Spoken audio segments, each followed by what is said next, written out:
Alright, ahoy everybody. Good morning. Well, morning, it's probably noon.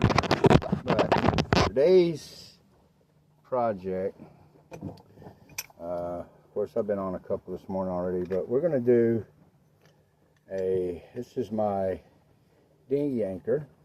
And don't ask why there's little lines on there. I just got this anchor, so it was already on here. And we're going to set up an anchor line just like you would a regular anchor for any kind of vessel or sailboat. This anchor actually folds out, and it's just pretty cool anchoring. So, alright, now see how you operate this. So, this anchor folds out. So this is going in my dinghy, and I didn't want anything real big. I think I've got a 12-pound Fortress. It's kind of like a it's the flute, slips back and forth flute. It's kind of like a anyway. So this here, this little, I'm checking this out. I've never had one. So this has got a little ring. It slides up and down, and if you look on the anchor, it's got these little tabs, and on this, whatever you want to call it, you can turn it and it locks, so that basically it locks the blades of your anchor from opening up. This is great for laying in a dinghy. Super great for like people like me that don't have a full hard bottom dinghy, which is you don't want anything to pop it or poke through it. So this is going to be really good. This anchor here is, let me see what this one is.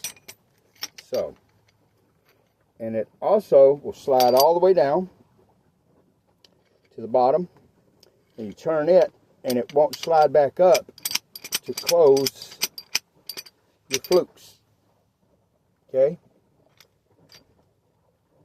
so this is I can't even read it. So salty. 3-pound. It's 3-pound anchor, but it'll hold a dinghy in most cases. And even here in like the St. Mary's area, St. Mary's River, we have 6-foot tides, and these rip tides, king tides, and things that go out. If your motor goes down and you're having to oar, paddle, you want some way either to get into the marsh. But you don't want to get over in the marsh in a lot of these places because they're full of oyster beds. Oyster beds will poke a hole in it or poke your dinghy. And then you'll be sitting out there in the mud in your dinghy. And you'll be calling somebody to come get you. But in this case, you can always wait for the tides to change. If you pass your destination, you miss it. Or, and go in the marsh, call somebody come get you, or wait till the slack tide and then tide comes back in or out, whichever way you're going, and you can oar and paddle back in if your motor's down. So this will hold you out in the open waters, so it'll keep you away from the marsh and the oyster beds, and you won't float over on top of them or have to sit out there and take your oars and your paddle and just wear yourself out staying off of them until you get somebody comes to get you or whatever. So this little anchor is going to serve me and my dinghy very, very well. Now I'm sure this little bitty twine line, I mean, this is bullshit to me. Like, I don't even know what I would use this for, but I'm gonna keep it for something. I'll keep it for something. Not sure what. It's not even going to be enough probably to even do a pull cord handle on anything. It would freaking wear out in a few months. So, some new galvanized shackles, and basically I've got a 100-foot row of some good anchor line. It's already braided, it's already set up, it's got thimble in it, hang on. It's freaking plastic. Whoever designed and put this on here, this is plastic. I'll be, oh my God, really, for real? I got these, but that's bigger than what I need. I'm gonna get me a galvanized or stainless. I didn't realize that was plastic till just now. But even if the plastic breaks, this will hold. It's not gonna go anywhere. Real simple setup. Put this through here. Put this here. See this here? This slides right down. One side's threaded because of the threaded bolt. The other end is not. Slide this in. Screw this on.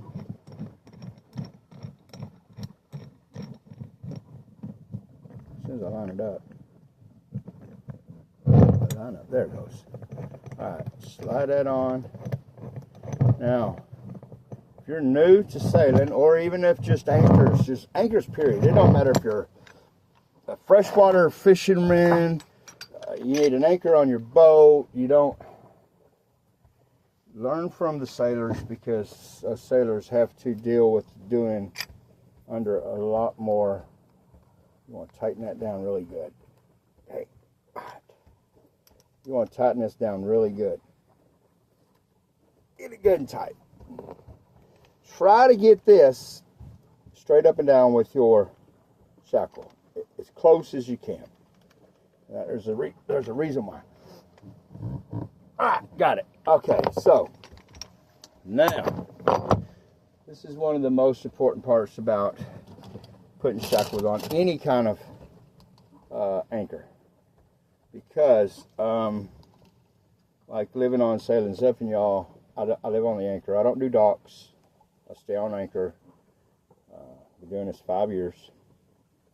I have been on a boat that lost an anchor because they didn't take a piece of stainless steel wire like this. Take just the cutters, cut it off. Cut off. I'll say this is, say, I don't know, 9 inches, 9, 10 inches. And what you're going to do is you're going to run it in through the hole. See that little hole right there on the shackle boat? That hole's there for a purpose, and that's for a piece of wire. Use stainless, it never rusts. And then run it through the hole. Take it, run it back through the whole shackle. Twist it around, run it back through the hole. Okay? Alright. Now, you want to push everything you can tight. Now, take the other end going the other way, bring it all the way through the shackle. Alright. Take all the slack out of it.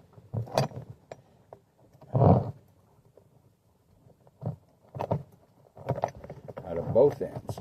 Turn it through the hole. Alright. Now, I've only got a short piece left right here, so I can't go back through the shackle. But the other one is a little longer. I can run it all the way through the shackle, and it gives me about the same exact distance, length, as the one just coming out the shackle hole in. Take you some pliers, join them together. Twist around, twist around, time or two. There we go. Let me get them started. All right, get them started. Take your pliers, twist, twist, twist, twist. What you're doing is you're preventing from, say we're on a sailboat or any kind of boat, and your boat turns and turns and turns, and it puts pressure back and forth like this right here on that anchor. Each time it does that, it may even though you tighten that shackle as tight as you can, especially on sailboats or large vessels, you don't know what kind of pressure the weight of your vessel is that is put on side on one of these little bitty boats that you're grounded to by holding your anchor. And the reason why you're at anchor is so you don't go anywhere. For people like myself, I sleep on my boat. I sit on my boat during storms. I sit on my boat during hurricanes. I sit on my boat during nice days.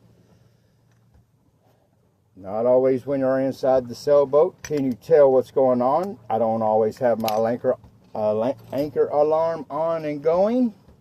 Therefore, I don't know if I'm going to be dragging or what. Now, I'm bringing this back down. Now, I'm bringing this back down, this little piece of wire right here, as close as I can, hiding it so it don't poke. So let's turn this. It opened up. Opens up. It's ready to throw. Turn it. It locks in place. Can't come out. I got a 100-foot row. I doubt I'll ever need a 100-foot. But what if, say, for instance, I know of a couple places here around the corner right here that say I took out, and they're over 40 feet deep. 40 feet, it's pretty deep. So then I would have to have at least 80 feet to give me enough scope for this to catch and hang and hold my dinghy. If not, maybe even the full 100 foot. Just saying. And that would be 80 feet would be 2 foot for every 1 foot. So however many 1 foot of water depth there is, I would be letting out 2 foot of line, and I don't even know, 80 foot would probably hold my dinghy, but it wouldn't hold my sailboat. I'll put it that way. 80 foot would probably hold, a 2 to 1 would probably hold my dinghy. Maybe. Depending on the current and the winds. But keep this all rowed up. Keep it like this. Keep it in my dinghy. The lines aren't everywhere. There's already enough stuff we put in our dinghies. Number one thing is, I will need to, once I go out and deploy this, I'll have to tie the other end to my dinghy. So, that's the only thing that you would have to do is, or I could tie off however many feet I want for where I'm at. But I'm going to leave this full 100 foot on my sailboat, or on my dinghy. There's no reason why I shouldn't have 100 foot of anchor road line on my dinghy. Even though, who knows, I may get out somewhere and have to have 100 foot out whenever I'm out in the ocean area or somewhere. And I don't want to come across a shoal and get out in them big swells. There's a lot of reasons why to keep 100 foot, I guess, on your dinghy anchor line. This video, I'm sure, isn't just for, people with fishing boats where, most of y'all don't deal with things that we do. But anyway, happy winds. Over and out. Ahoy, sailing, zeffing y'all.